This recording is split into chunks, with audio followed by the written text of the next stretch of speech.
Hello guys, শুভ সকাল।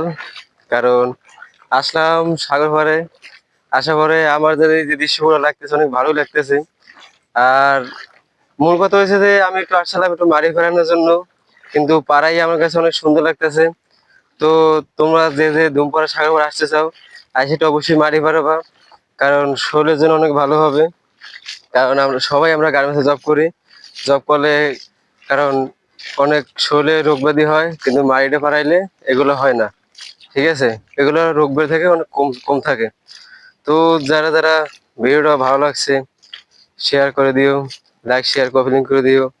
তোমরা যদি কমেন্ট করো ভালো, তাহলে আমি আবার ভিডিও নিয়ে তোমার মাঝে আসবো। আসলে ভালো হবে, কারণ তোমরা যদি লাইক শেয়ার করে দাও অনেকটা ভালো লাগবে, আমি তোমাকে সাপোর্ট করে দেবো ইনশাল্লাহ। আল্লাহ হাফেজ।